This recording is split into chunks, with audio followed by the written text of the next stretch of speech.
vamos lá. Primeiro, a gente vai trabalhar com a lente divergente. E tem uma brincadeira boba que vai te ajudar a gravar sobre isso. Por que o míope não vai ao zoológico? Porque ele usa lente divergente, não de ver bicho. Então ele é divergente e não de ver bicho. Muito retardado, mas você consegue gravar. Quando a gente for estudar sobre óculos e problemas no olho, você vai lembrar que a miopia trata-se com lente divergente. É só para gravar. Chegando lá, eu mostro de novo essa piada retardada. Ótimo, pessoal. Agora vamos estudar como fica a formação da imagem de um objeto visto por uma lente divergente. Então, vamos lá. Aqui é o meu eixo óptico, ok? Aqui é minha lente. Então, o símbolo dela é uma lente divergente, porque ela tem as bordas largas e a cintura fininha, tá vendo? Ok. Aqui eu tenho meu centro óptico. Aqui eu tenho foco, né? Com o dobro da distância, eu tenho o meu anteprincipal, ok? Então, eu tenho uma vela e uma lente. E aqui está o observador, ok? Essa vela, eu posso colocar ela em qualquer lugar. Nesse exemplo, ela está entre o ponto anteprincipal e o foco, mas ela pode ficar em qualquer lugar, que ela vai ser sempre, a imagem vai ser sempre do mesmo jeito. Então tá, ótimo. Vamos passar alguns raios notáveis para a gente ver como vai ser a formação dessa imagem. Então, primeiro, onde termina o objeto? Então, aqui é a minha vela. Onde termina ele é aqui. Então, eu vou traçar um raio paralelo, ou seja, paralelo a esse eixo, né? Então, ele vai vir paralelo aqui, passando pela parte de cima do objeto. Então, a gente sabe, quando ele vem paralelo, ele volta pelo foco. Mas isso é uma lente divergente, então ela não pode convergir, ela vai divergir o raio. Então, a inclinação desse raio tem que o prolongamento dele passar pelo foco. Então, esse raio vai vir paralelo e vai ser divergido de forma que o prolongamento dele passe pelo foco, ok? Ok. Então, esse foi um raio notável. Agora, vamos passar outro raio. Você pode passar qualquer outro. Vamos passar o que passa pelo centro óptico. Então, onde termina o meu objeto, a gente passa um raio mirando no centro óptico e aí ele passa direto para o outro lado. Beleza, então eu tenho dois raios aí. Beleza. E aí, aqui eu tenho o cruzamento entre o prolongamento de um raio com o outro raio. Ok. Toda vez que tiver o cruzamento entre raios ou prolongamento de raio, é a parte de cima do meu objeto. E aí eu desenho esse objeto até o meu eixo, ok? Então, aqui foi o cruzamento, é a parte de cima da minha vela, ou seja, na chama. E eu desenho aqui a parte de baixo dela. Então, esse daqui vai ser a minha imagem do objeto, que esse observador vai enxergar, ok? Então, tá. Vamos agora caracterizar essa imagem. Então, ela tem algumas características. Primeiro, ela é virtual. Por que eu sei que ela é virtual? Porque ela teve com o cruzamento de prolongamento de raio. Teve um prolongamento aí, não foi somente raio. Então, ela é virtual, ok? Ela é direta, ou seja, ela tá para cima igual o meu objeto. Ela não tá de cabeça para baixo. Então, ela é direta. E o tamanho dela, ela é menor que meu objeto, né? Tá vendo? Que ela é menor do que o objeto normal. Então, essa é a característica de imagem. E uma coisa muito boa é que qualquer lente divergente, a imagem vai ter essa característica. Ai, tudo de bom. Então, independente do lugar que eu colocar esse objeto, ele sempre vai ser virtual, direto e menor, ok? A imagem dele, tá bom? Então, isso é o que a gente precisa saber sobre lente divergente. E aqui eu coloquei uma foto de como que a gente vê isso na vida real. Então, eu tenho uma lente divergente e aqui tem meu objeto. Então, olha só como que é a letra, o tamanho dessa letra, e quando passa pela lente, como ela fica menor. E ela não tá de cabeça para baixo, tá vendo? Ela tá direta.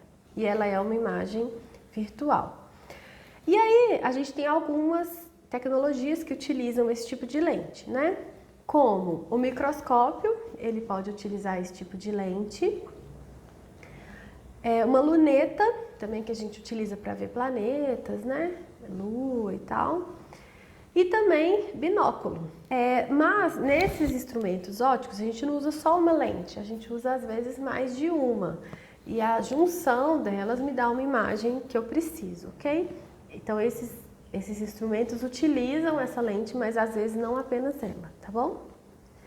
Ótimo. Então fechou lente divergente. Agora a gente vai estudar como funciona a imagem vista por uma lente convergente. Então, olha só, gente, o problema da lente convergente é que onde eu colocar o meu objeto, a imagem fica diferente.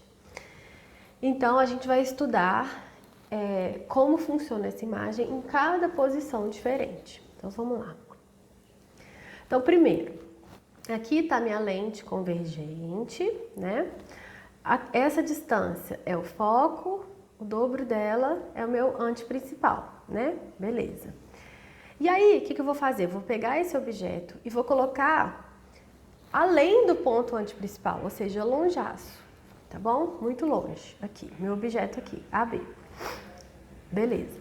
Então, vamos fazer 2 raios notáveis para a gente ver como vai ficar essa imagem. Então, primeiro, na parte de cima do meu objeto, passo uma reta paralela, encontra na lente.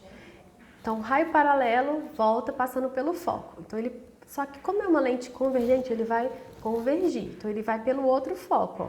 Passa pelo foco, ok? Eu desenho o raio para cá. Ótimo. E o segundo raio notável que eu quero usar, pode ser qualquer um. Dá na mesma, mas vamos usar o que passa pelo centro óptico. Então, passa pela parte de cima do objeto até o centro óptico e continua sem alteração, ok? Então, aqui foram onde os raios cruzaram. Então, onde tem o cruzamento dos raios, eu desenho a parte de cima do objeto, ou seja, o foguinho, tá vendo? Da vela. E aí, eu continuo desenhando o objeto até o meu eixo. Então, aqui tá minha imagem, tá bom? Então, esse é o objeto, essa é a minha imagem.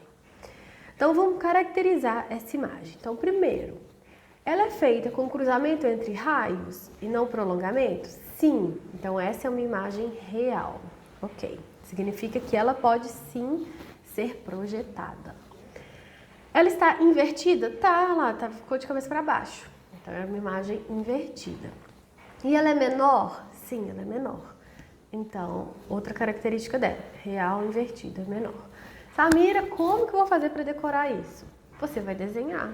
Então, toda vez que você precisar saber como vai ficar uma imagem de um objeto que está além do ponto anteprincipal, você vai desenhar o objeto, a lente, o eixo e desenhar 2 raios notáveis e ver como vai ficar o cruzamento desses raios. E aí, a partir do cruzamento, você caracteriza real, invertido e menor, tá bom? Então, é isso, a gente tem que aprender a fazer esse desenho. Então, pessoal, aqui tem uma foto de como acontece na vida real. Então, eu tenho uma lente convergente e o objeto, que no caso é uma pessoa, está localizada além do ponto anteprincipal. Então, a imagem que o observador enxerga é ele de cabeça para baixo, menor, tá vendo? Ótimo. Então, vamos ver alguns aparatos que utilizam esse tipo de imagem. Então, a câmera fotográfica, ela utiliza lentes convergentes e provavelmente, né, se for tirar foto de uma paisagem e tal, esse objeto está além mesmo do ponto anteprincipal. Então, sim, numa câmera, a imagem ela fica invertida e ela é desinvertida depois. E também nos nossos olhos. Aqui nos nossos olhos a gente tem uma lente convergente, só que aqui em cima e embaixo a gente tem um músculo que puxa e achata essa lente, né?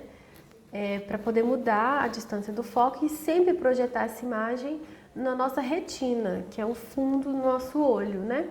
E sim, essa imagem vai ser sempre invertida e quem desinverte essa imagem é o nosso cérebro. A gente vai estudar, vai ter uma aula que a gente vai estudar só sobre o olho humano, ok? Ótimo, fechou. Então agora vamos começar a andar com o objeto mais próximo da lente. Então agora a gente vai colocar o objeto em cima do ponto anteprincipal, ou seja, 2 vezes a distância do foco. E vamos ver como vai ficar essa imagem. Então vamos passar 2 raios notáveis. Primeiro, paralelo, então objeto, então ele passa pelo foco, e pelo centro óptico continua sem alteração. Bom, teve um cruzamento aqui entre esses raios. Então aqui é a parte de cima do meu objeto. Então aqui é a parte do fogo e aqui até o eixo eu desenho o restante do objeto. Então vamos caracterizar essa imagem. Primeiro, ela é real, depois invertida, ou seja, está de cabeça para baixo, e ela é do mesmo tamanho do objeto. Olha que legal. Observe que a imagem localiza-se no ponto antiprincipal da imagem. Então ela vai ficar sempre no ponto antiprincipal do outro lado, ok? Uma aplicação disso é o xerox, que a gente tira no tamanho normal, né? Então é uma utilização disso daí, ok? Ótimo. Então agora vamos trazer o objeto mais próximo da lente. Então a gente vai colocar ele entre o antiprincipal e o foco, ok? Aqui no meio. E vamos passar os raios notáveis. Vem em paralelo, vai pelo foco e vai pelo centro óptico direto. Então aqui o cruzamento da minha imagem. Então aqui a parte de cima da imagem até o eixo, a parte de baixo da imagem. Então a caracterização dessa imagem: real, invertida e maior, ok? Então, uma utilização disso na vida real é o projetor, que a gente utiliza em sala de aula, né? Então aqui eu tenho esse tipo de lente, essa é a distância que a gente utiliza para ele conseguir projetar o nosso slide de forma bem maior, tá bom? Ótimo. Então agora vamos puxar o nosso objeto mais próximo ainda da lente, vamos colocar ele em cima do foco. Então, quando esse objeto está em cima do foco, vamos ver como vai ficar a imagem. Então passa um raio paralelo, passando pelo foco, e vem pelo centro óptico, continua reto. O que acontece, gente? Esses raios, ou qualquer outro raio notável que eu desenhar, eles vão ficar sempre paralelos. E duas retas paralelas, elas nunca se cruzam, né? Então, se não tem o cruzamento entre os raios, não tem a formação da imagem, né? Então, nesse caso, quando eu coloco o objeto no foco, a imagem, a gente fala que ela é uma imagem imprópria ou uma imagem que vai se formar no infinito, ou não há imagem, né? Então, não há formação de imagem, né? Ela não tem cruzamento de raio, então não tem jeito. Então, não tem uma imagem aqui, ok? Beleza. Então, para que a gente utiliza isso? Na geração de feixes de raio paralelo, então quando eu quero gerar raios paralelos, eu posso fazer isso. E no microscópio também a gente pode utilizar isso algumas vezes. Ótimo. E agora, o último lugar que a gente pode colocar esse objeto é entre o foco e o centro óptico, bem pertinho da lente. Então vamos ver. Chega um raio paralelo, volta pelo foco e vem um pelo centro óptico. E aqui está meu observador. Então, olha só, esses raios estão se distanciando cada vez mais. Mas, se eu fizer o prolongamento deles, ó, os prolongamentos vão se cruzar aqui, atrás da lente. Então, aqui a parte de cima do meu objeto, desenho até o eixo do meu objeto. Então, aqui ficou a minha imagem, ok? Então, qual a caracterização dela? Primeiro, ela é virtual. Então, essa é a única forma de ter uma imagem virtual com lente convergente.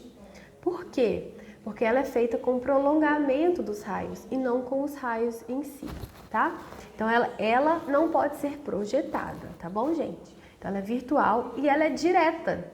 Ela não é invertida, tá vendo? Ela tá direta. Então, é a primeira vez que a imagem não vai ficar invertida. E ela é maior. Então, é uma imagem virtual, direta e maior, quando ela fica entre o foco e o centro óptico. Então, aqui eu coloquei uma imagem de como que ela é na vida real, né? Então, aqui eu tenho uma flor, né? E aí, quando eu uso esse tipo de lente com essa distânciazinha, olha só como a imagem fica maior, ou seja, eu vejo isso com mais detalhes, né? E aqui uma menina fofa usando uma lupa. Então, olha como esse olho está maior do que esse. Então, realmente a imagem fica maior, tá bom? Ok, gente, então agora eu quero passar duas indicações para vocês. Então, o primeiro é uma simulação que a gente vai fazer, muito legal, que a gente consegue ver essa formação desses raios e dessa lente de uma forma rápida, assim, que pode te auxiliar a fazer esse desenho. E outra que é um vídeo muito legal, assim, bem futurístico, explicando outras características desses tipos de lentes, assim. Esse vídeo está em inglês, então no YouTube você pode colocar legenda e traduzir em português, que aí você pode ver a legenda em português. Mas super indico que é muito bom, vou colocar na descrição dos vídeos. Então vamos lá rapidão para a gente ver essa simulação.